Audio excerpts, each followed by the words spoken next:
Syawal. Saiki jam pira? Saiki jam 2 kurang. Mongko jam 2 kliwat kuwi pinesti Gatotkaca kudu tekan ning pati kala Bendana. Ong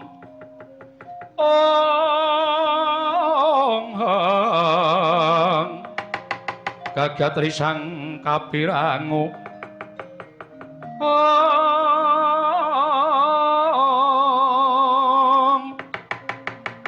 Nangkul kinempit-kempit dosang reknaning bawana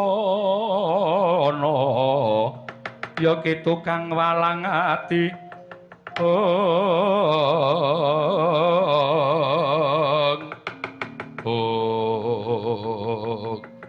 ya aku kudu piye kek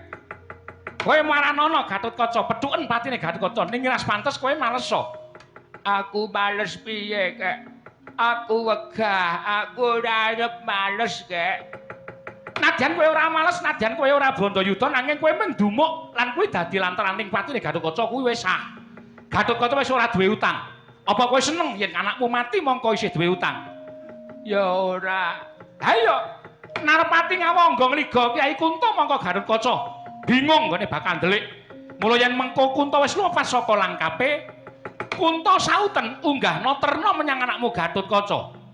kok sing mateni anakku aku kek kodrating Jawata kudu ngono yen kowe ora nglakoni malah kowe bakal kesiku kala Bendana alah aku janji kaya ngene aku sing kudu tak sayang Li cah bagus ayo li bareng karo Pak Likmu munggah ning kaya Gatut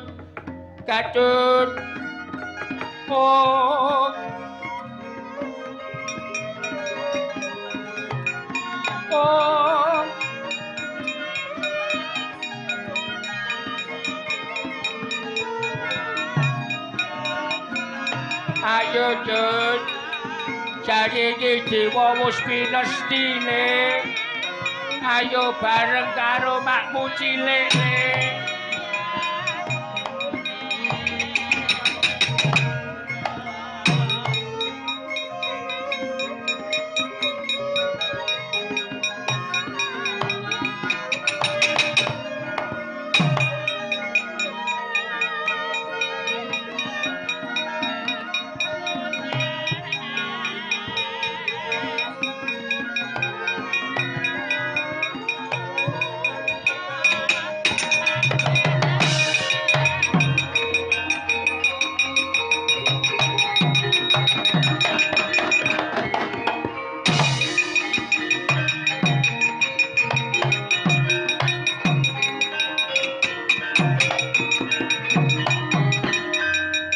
ngantosi carating tandhit nenggih Sang Narpati Basukarna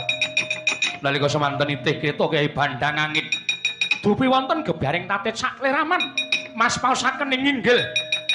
prawaca wujuding risang Gatotkaca Kyai Kunto dewasa lumepas saking langkape kebat kaya kilat kesih pindha tatit